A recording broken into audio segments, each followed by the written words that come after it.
Advanced Studio Classroom is on the air.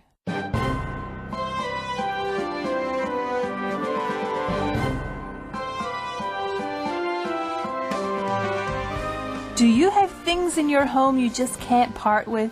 Join us as we learn some simple ways to get rid of clutter.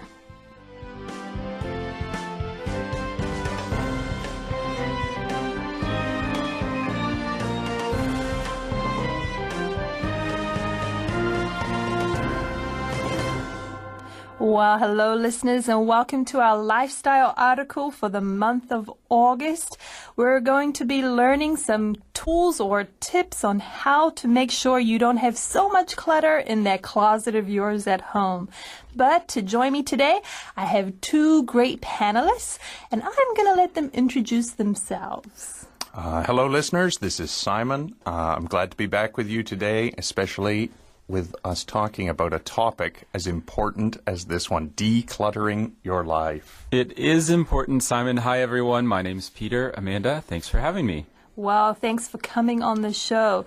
Now, we are going to be learning a little bit about declutter, but before we go any further, Simon, this word declutter. Yeah, Amanda, it's a fake word. And I hate to admit that so early in the program, but it's a word that uses a prefix attached to a real word. So the word clutter is a real word. Clutter, of course, describes when you have so many things packed into a space that it's hard to organize them and everything just looks really crowded. D, of course, is the prefix that means like unclutter or not clutter. Right. And here we're talking about decluttering your life. Peter, what do we mean when we say something like that? Oh, well, I think we'll talk about that a lot today, but it's, in our lives, a lot of things start to pile up, maybe actual things, but that can spill over to other parts of our lives, too. So it's not just things, but things in our lives, too. And that's what we have there in the deck as well. Ideas for bringing order to your environment, your life, and your brain. Simon, what do we mean when we say bringing order? Well, we basically mean organizing things. So the idea here, of course, is that if your living environment, if your home or your workplace is very cluttered or crowded or packed with things, it's very hard to stay organized, both in that space, but it's also hard to keep your thoughts organized because things are scattered and disorganized all around you. Right. And so I have a question for you both as we begin today. Do you have a lot of clutter in your life? Oh, Amanda, hitting us with the hard questions right off the bat. Yeah, I think so. One of the things I found when I moved to Asia was obviously that living spaces are a lot smaller. And so when you live in a place like North America and you have a big house, there are rooms and rooms you can just fill with stuff and then never think about it. But that isn't so true with smaller apartments in Asia. And so I think in my life, there's kind of a constant fight against clutter. Good. What about you, Peter? Well, I am a traveler, and so I have moved around a lot, and that's actually helped my clutter stay down quite a bit. Every time I buy a thing, and I think we'll talk about this decision-making today, I have to think, is this going to fit in my suitcase or not? Because if it can't, I can't bring it with me. And I have to carry everything I own. So although I've picked up quite a few souvenirs along the way, which are adding up, I won't call those clutter, though. I'll call those special souvenirs. There we go. Some things that you didn't want to part with or don't want to part with. I suppose the real question for you, Peter, is your mind cluttered if your life is not? Oh, wow. Well, I think my mind's fine. Well, that's good. That's good for news. day 2, Simon. Good news. Well, I think for myself, I came to Asia with only 20, kilograms of items with me. And now when I look at my life, I have so many items. And what you're saying, Peter, I think is one strategy to deal with the clutter in our lives is perhaps to move, so you can take an inventory of what you actually have in your house. Sometimes I think that would be a good idea for myself. But I know we also have some great ideas listed in this article. So let's begin today's reading on page 36. Open your Advanced magazine or your digital device to page 36 and let's look at the first column.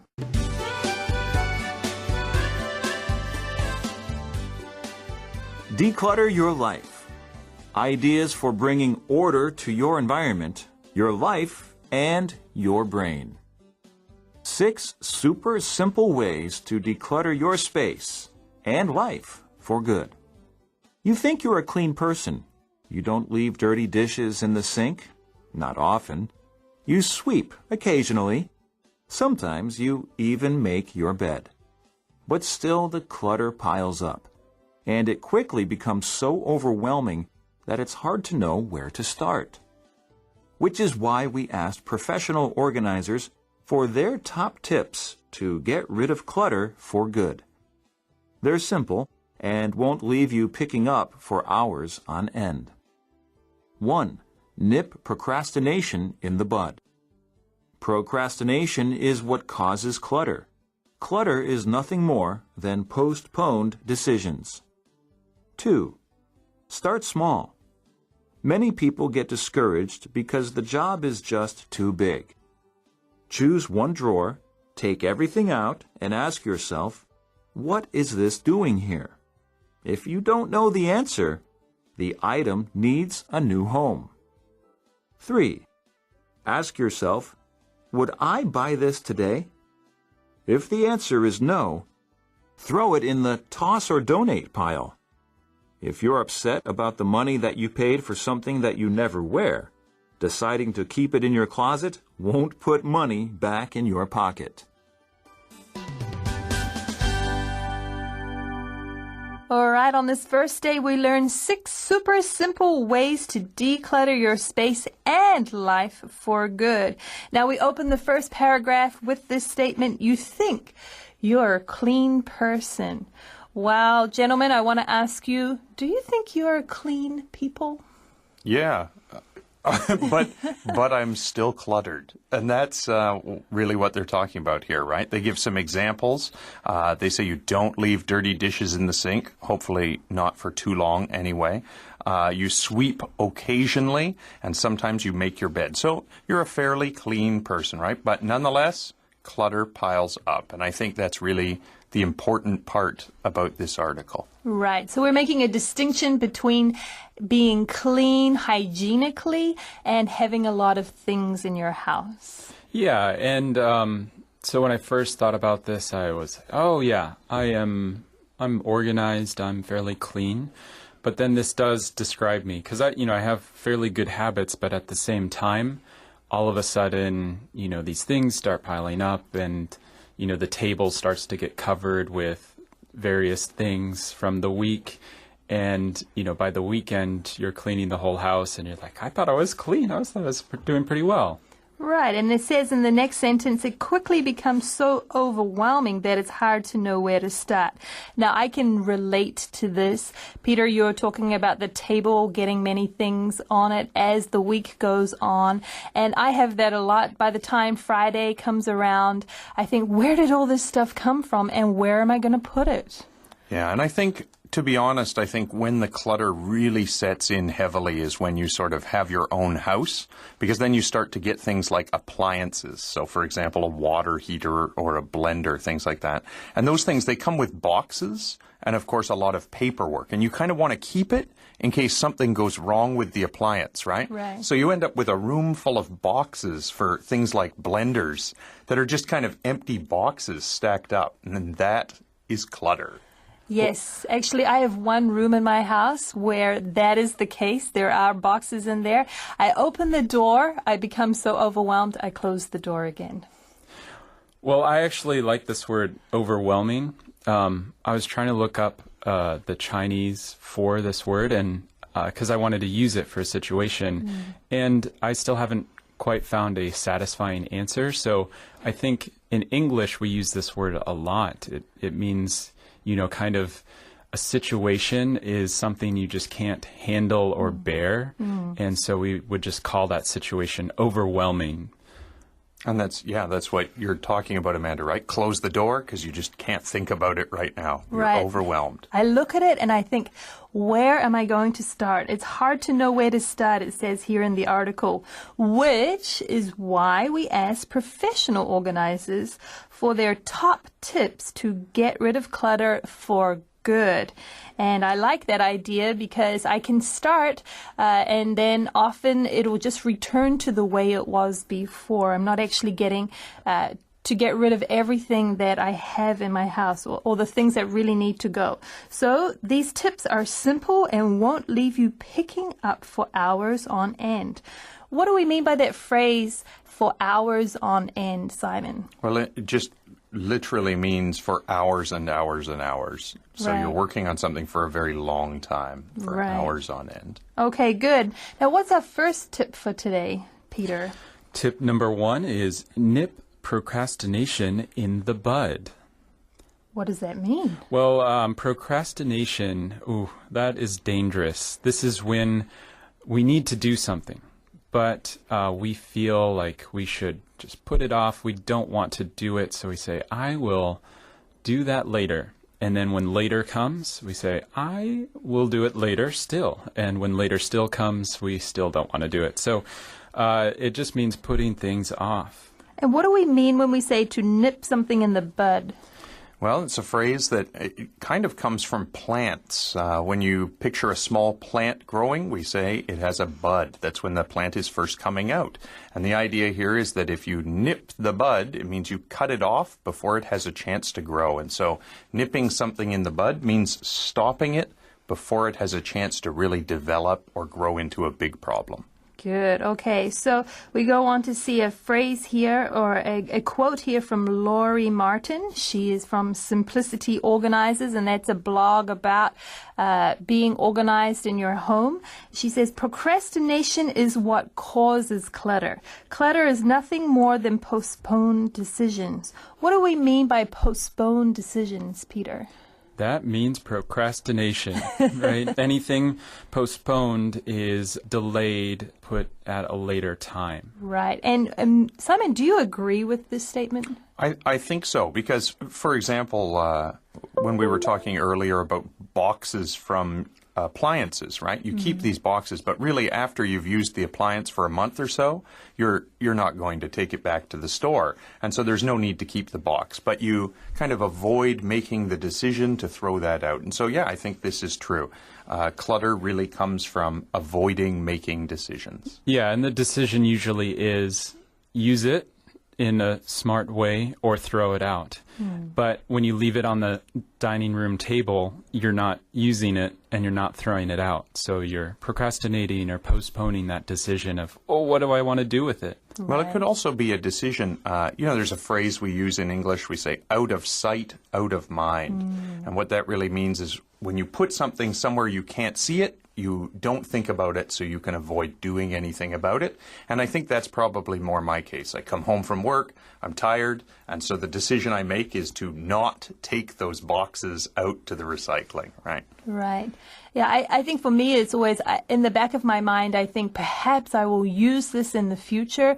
What if I'm going to move to a different location? Then I'm going to need the box to put it in to protect the item. But really, I haven't moved in the last 5 years, and I don't have a plan to move soon. So why do I still have it? Well, what about tip number 2, Simon? Well, it says start small.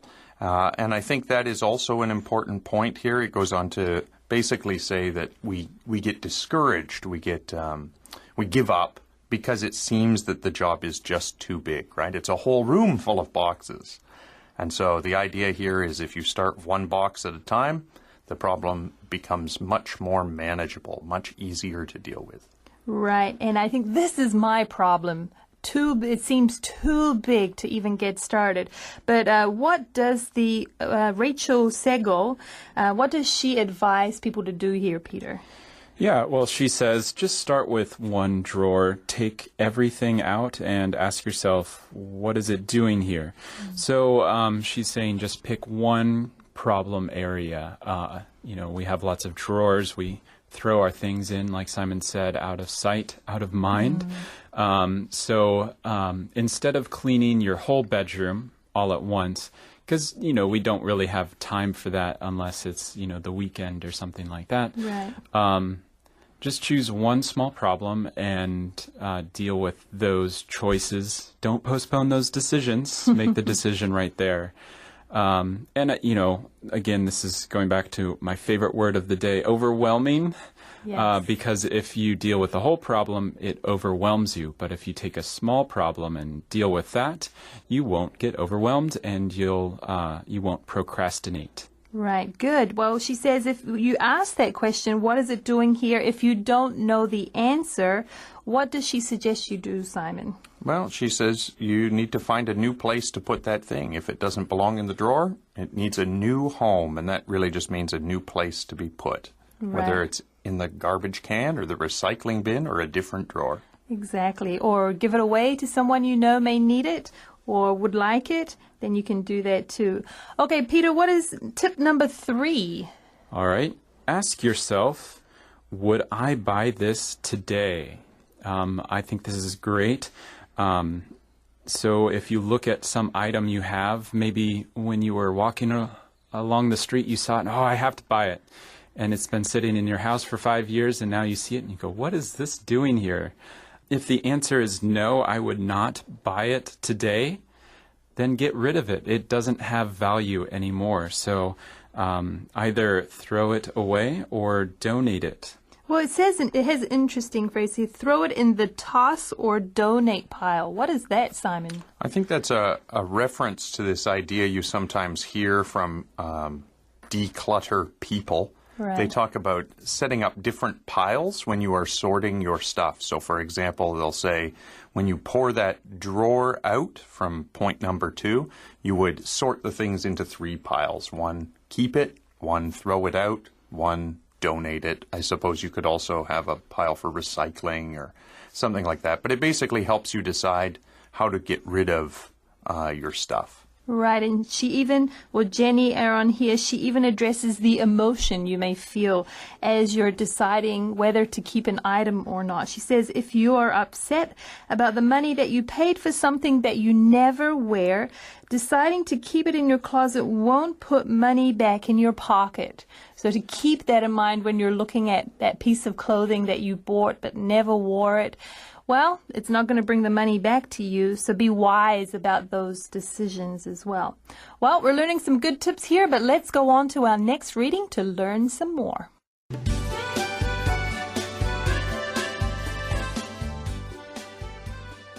Four, don't worry about perfection. I remember wanting my home to be like the pages of a magazine. I thought if things were perfect, I would be more inclined to maintain order. Forget about perfection and take a hard look at what and where things are piling up and causing clutter. 5. Stop feeling obligated to keep things. Just because Mom gave you a gift, passed on a family treasure, or showed up with a giant box of your old school papers doesn't mean you have to hang on to them. All of those items retained out of guilt end up filling your valuable storage and weighing you down. 6. Keep only what you can store. Clothing should fit into closets and dressers. Make sure cleaning and toiletry supplies can fit into your cabinets or closets. If there isn't room, review what is stored and purge excess by discarding things that are expired or worn. Okay, if you're just joining the show, then welcome listeners to you, and we're learning how to declutter your life, especially on day 1 here. We're learning how to declutter the things that you may be keeping or finding difficult to part with. We're learning 6 super simple ways to declutter your space and life for good. We've already been learning 3 different tips on how to do that, and now we're coming to number 4. Don't worry about perfection. Simon, why would we be worrying about perfection? I think the main reason is that when you have your own house, you can find yourself under a lot of pressure. All it takes is visiting a friend's house and realizing that your friend's house is absolutely perfect. There's no dirt anywhere. Everything is beautifully decorated and designed. And it puts you under a lot of pressure to feel like maybe your house should also be perfect. Beautifully designed, beautifully organized, perfectly clean, all of those things. And that's exactly what Shara here is talking about. I remember wanting my home to be like the pages of a magazine. I thought if things were perfect, I would be more inclined to maintain order. Peter, what do we mean here to be more inclined to do something? That just means you're more likely to do something. So if you're worried about perfection, you're not inclined to actually tackle the situation, because if it's not perfect, give up now. And so this tip is saying, don't worry about perfection. Just, don't let the situation overwhelm you. Start small. Just start organizing. Good. Now, it actually has a phrase here, take a hard look at what and where things are piling up and causing clutter. Simon, when we say take a hard look at something, what are we meaning? It means we need to look at things while we're thinking about them. So we look at things and maybe analyze what's going on. So, for example, in my house, this is maybe sharing too much personal information on the radio, but when I come in the evening, there's sort of a counter next to the door. And if I look at the room, chances are that counter is where most of the clutter is, because you just dump things when you come in, and very quickly you end up with a cluttered area. And so that's the idea. You look around the room, you see where things are becoming cluttered and what kinds of things are becoming cluttered there, and then maybe you focus on that. Right. Okay, so this tip is saying don't worry about perfection. Just look where you can start and get started. Well, number 5 is something that often we find if we have been given gifts, we feel obligated to keep these things. Now, here at number 5, the tip is to stop feeling obligated to keep things. Peter, what does the word obligated mean? Okay, so this is when you feel like you should do something. Right, and that is one of our vocabulary-focused words. And Sarah Skillen from Skillset Organizing has this to say about it. What does she say, Simon? Well, she basically says that just because your mother gave you a gift or a family treasure or maybe some of your old things doesn't mean you have to keep them. That's right. And this has actually happened to me. Often when I go back to my home country, New Zealand, my mom has a box ready for me to go through and see, is there still anything that I would like to get rid of from my old school papers or treasures from the past. And I've actually managed to get it down to quite a small box now. Do you gentlemen have the same problem? Yeah, I feel like I'm down to a very small space at my parents' house, but they think that space is still too large. Because every time I go back, I have the same thing. Sort this box. Yes, same problem here. Yep, exact same situation. I'm already down to the absolutely necessary treasures, though, so I don't know, Yeah, and I think this tip is more talking about the things that we're not attached to. So those are objects we don't feel obligated to keep. We want them. Yes. But it's all those other gifts that you feel like, I don't want this, but I feel obligated to keep it. And these tips, 4 and 5, start spilling over into our personalities and our emotions. It's not just about the stuff in our house, but how do we deal with these situations? And I think some people don't have a problem emotionally detaching themselves from gifts, right. And other people have a really hard time because they care about the person more than that thing. Right. And it's interesting, it says all of those items retained out of guilt, just like you were saying, Peter. The emotion here is keeping something, retaining something because you feel guilty. To give it away to somebody else or to, not hang on to it.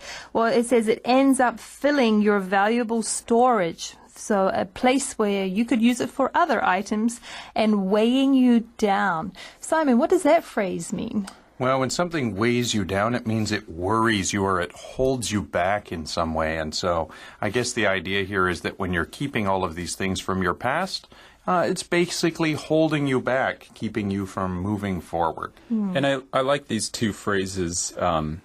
It really paints a good picture of obligation as hang on to, weigh down.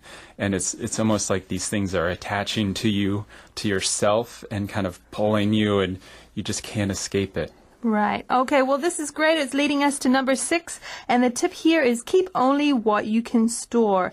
Annette Ryman says clothing should fit into closets and dressers. Make sure cleaning and toiletry supplies can fit into your cabinets or closets. If there isn't room, review what is stored and purge excess by discarding things that are expired or worn. What do we mean here by purging excess, Simon? Purge just means get rid of extra things. Purging, excess. Purge is get rid of. Excess means more than you need or extra. Good. And what do we mean here by expired or worn, Peter? Okay, so expired is usually, like food has a date on it. And if it's past that date, then it is expired. But expired can also just mean anything that's not, it's beyond its use. And then worn is, we know the word wear, and so when things are worn, it's kind of been used so much that it's not useful anymore. Great. Yes. Well, listeners, we've had 6 great different tips for you to use and perhaps put into practice to help you declutter your home. We hope that you've learned something different here. Gentlemen, have you learned something new today?